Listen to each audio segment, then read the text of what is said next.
the prophets. He said to them, but who do you say I am? Simon Peter replied, you are the Christ, the Son of the living God.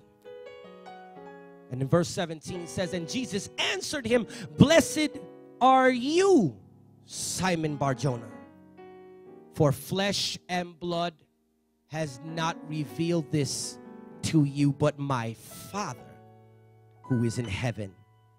And I tell you, you are Peter, and on this rock I will build my church, and the gates of hell shall not prevail against it. And I will give you the keys of the kingdom of heaven.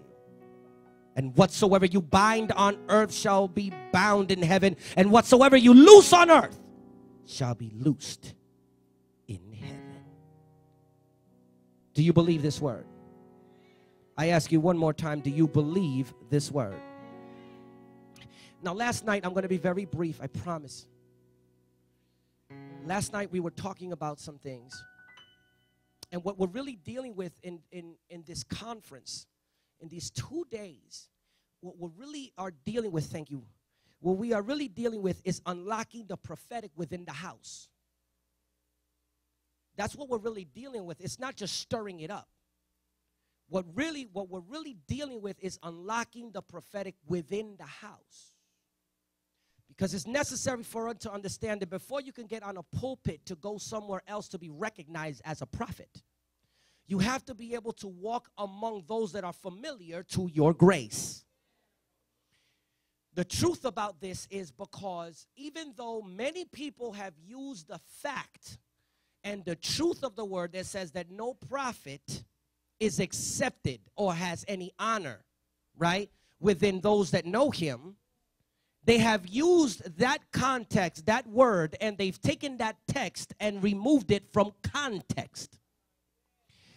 So what people actually believe is that what it's saying is that if I'm a prophet, I am going to be honored somewhere else and not within me, not within my body. Well, the truth of the matter is that that's a half-truth. A half-truth would be a lie. Half-truth, that is true that somebody else might say that you're a prophet. But it's not true that you would actually be legitimized as a prophet if it's not actually legitimized within the body you grow. It's true that you won't, that after you become seasoned, because that's actually talking about a seasoned prophet, that he has been given a word of direction and correction. And because he has been given a word of direction and correction, he is not greatly received within those that he is familiar with. But that don't mean that he's not a prophet. So it says, so the scripture really says that,